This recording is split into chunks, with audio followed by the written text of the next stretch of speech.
Сәлем достар, сіздер мен Айсұлу, менің каналыма қош келіпсіздер. Бүгінгі видео ерекше болмақ. Бүгінгі видео тігін немесе қолөнер емес.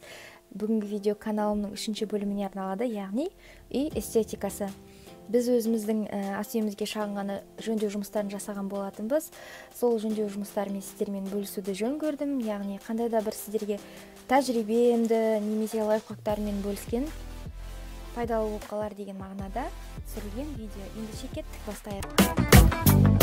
Жалпы негізі үйдің қабырғалары бірнеше жыл бұрын салынғандықтан ол әрбір жерде өзінің уақыты болады. Яғни қабырғалар отырған сайын кішкене болса да қисайып ойықтанғандықтан біз оларды түзетуді жөн көрдік.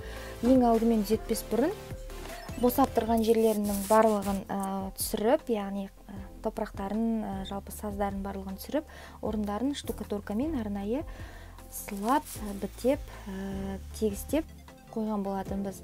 Және де гипсокартонды өзін негізінде төсемей, жалпы каркасымен бірге төсейді. Мен жолдасымның түсіндіру бойынша сіздерге айтып жатырмын. Жалпы ол бізде бөлмені кішірек тастайтындықтан, яғни ол бір ұзындығы 10 сантиметр болады, қателеспесем. Әрбір жерден алған кезде бөлме кішірек қалғандықтан біз ойладық, одан да өзіміз сол жерге қабырғаға тақай отыра каркас қаңқа жасаймыз деп. Яғни мінекей видеода көрсетіп тұрмын, әрбір қабырғаның ойық жерлеріне, яғни қабырғамыз бізде мынандай düzеу болса, соның ойық жерлеріне біз гипсокартонның қалдықтарын осылай ұзыннан қиып бөліп алдық та, біз осыларды қадап шегелеп отырдық. Және де сол жерлер бізге қаңқаның рөлін атқарды. Гипсокартонға келесіде біз оны толықтай төсеген кезде видеода көрсетіп қойған болатынмын. Яғни әрине бұл өзі жолдасым осыны жасады. Екінші бір жағдай біздің ас үйімізде пеш болатын. Яғни пешті де ерекшелеп, сыртын әдемілеп, кафельмен қаптаймыз деп жөн көрдік. Яғни бұл жердегі лайфхакпен бөлісетін болсам, білесіздер, пеш қызатындықтан кафельдің өзіне арналған арнайы штукатуркасы бар ғой, жабыстыратын. Ол бұл жерде келмейді. Сондықтан да жаростойкий деп айтады. Яғни отқа шыдамды, ыстыққа шыдамды, бізге цемент сияқты штукатурка керек, онда арнайы сатады қаптары. Қателеспесем 2000-2500 теңгенің арасында болады. Біз соны алдық, бірақ та бұл жердегі жағдай ескеретін, пештің сыртын жақсылап кірпішке дейін тазалап тастау қажет. Яғни біздің кірпішіміз қызыл көрініп тұру керек. Сол жағдайда біз жаңағы штукатуркамызды жаростойкий жаққан кезде ол бір-біріне жабысып жақсы нығыз тұратын болады. Қызығы, мен жолдасымнан бұны өзім сұрап алған болатын. Менде жасап көрейін, қалап көрейін деген мағынада өте қызықты екен. Негізі нанға май жаққан секілді, яғни әдемілеп штукатуркаңызды езіп алғаннан кейін, араластырып алғаннан кейін жақсылап қалаған кезде, яғни біздің кірпіштеріміз білесіздер, кішкене мысалға дәрежесі, уровень бойынша қисық болуы мүмкін. Сондықтан да бір жерге көбірек, бір жерге азырақ салып, солай мен өзім ақырын түзеп отырдым. Жанына келген кезде де солай бұрышын шығарып алу керек ең бірінші. Содан кейін өзі қалыптасады. Яғни ең пешті қалап жатқандағы биік нүктесін тауып аласыздар, шығып тұрған шығыңқы жері нағыз. Сол бойынша соған түзей отыра барлық жерді қалап шығасыздар. Сол кезде сіздерде өте идеальный, яғни мінсіз болып қалану керек. Және де мен осыдан қалған 10 шақты кафель қалған болатын. Бізде сол жерде судың зонасы бар, яғни су тұратын бачокта. Сол жерге қалап қояйын деген мағынада алдық. Біз дәл келді бұрышқа, и сол жерге біз қалап қойдық. Мінекей ол видеода көрсетіліп тұр. Үшінші жағдай ол бізде төбе, яғни төбені жолдасым өзі істеген болатын. Бұл жердегі ең бірінші біздің ескерген нәрсеміз пеш, яғни пештің қатты қызғаны соншалықты ол төбедегі заттардың барлығын ерітіп, жібітіп, жаңағы пластмассовый декор панель болсын, натяжной потолок болсын, барлығы бұл жерге келмеді. Сондықтан да ең біз іздеп жүріп, сұрап жүріп тапқандағы затымыз ол декор панель, бірақ та ағаш түріндегі, яғни прессованный бумага дейді, немесе ДВП дейді, ДСП дейді, сондайдың бір түрі, яғни декор панельдер кішкене жұқа жіңішке келген, оларды бір-біріне кигізген кезде әдемі болып келе қалады. Біз жылтырақ әдемі түрін таңдап алдық. Және де бұл жердегі ескертетін жайт, бізге сол жерде кеңес берген болатын, яғни пештен ұшқан күл, тағы да басқа шаң нәрселердің барлығы барып қонған кезде ол жабыстырып алады екен қызуымен. Сондықтан жуып сүртетін кезде ол кетпей қалады екен. Сондықтан да бұл жерде сіздер оны лақтап алыңыздар деді. Біздің негізі кигізіп бәрін қадап болғаннан кейін барып лаққа кірістік, бірақ та сіздерге берер кеңесім осы жерде далада, яғни сіздер төбені әлі жасамай жатқан кезде барып лақтап алуларыңызға кеңес беремін. Себебі лақтың иісі өте қатты шығады, тіпті мүмкін емес болады. Біз сол жерде лезде тоқтаттық, бір декор панельді уже лақтай берген кезде иісі бүкіл үйді алып кетті. Бұл сіздерге беретін үшінші кеңесім болады.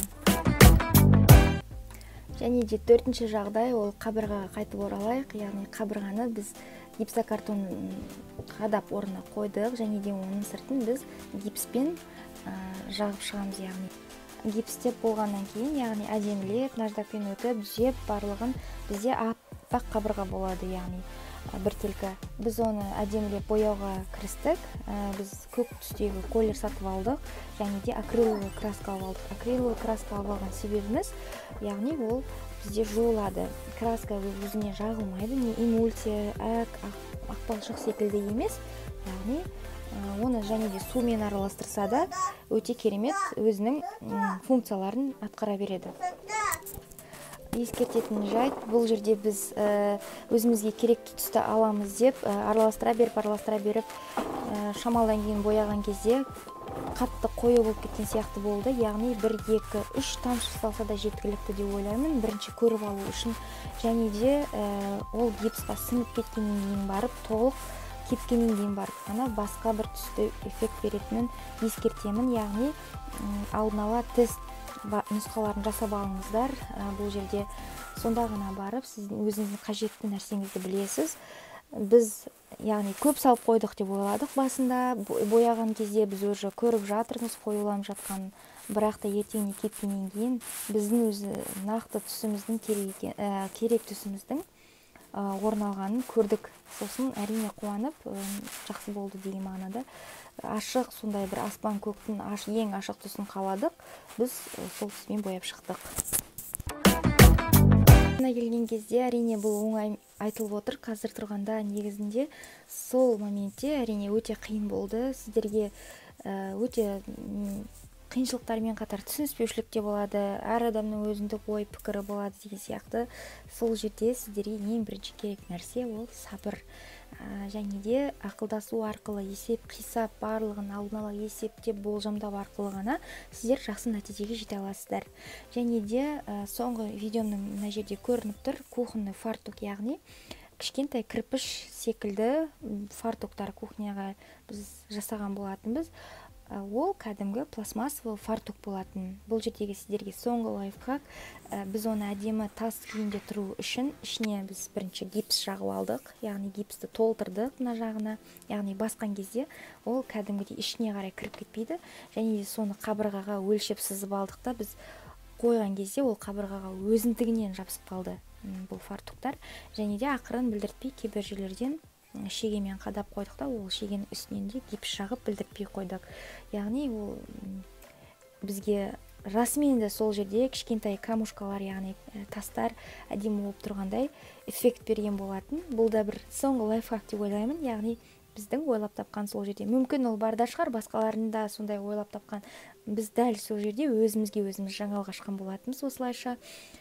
Жалпы осы үй эстетикасы бұл біздің ата-анамызға деген жасап берген жөндеу жұмыстары болатын. Кейін өзіміздің уақытша пәтерлерімізде де обойды алмастырғанда, тағы да басқа жерде жасаған жөндеу жұмыстары бар. Әрине ол жерде нақты видеоға түсіріп тұру өте қиын, себебі не да телефона болып жатады.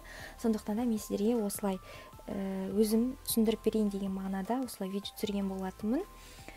Тағы да менен видео осындай форматта сіздерге қажет болса пікір қалдырып кетіңіздер. Менің каналым сіздерге ұнаса, әрі қарай дамысын десеңіздер, жазылып қойыңыздар, лайк басып қойыңыздар.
банальный естілгенмен лайк, комментарий, подписка деген сөздер расымен де ол менің каналымның дамуына өте қатты септігін тигізеді. Сіздер яғни лайк, комментарий немесе жаңағы подписка арқылы басқа да адамдарға жеткізе аласыздар.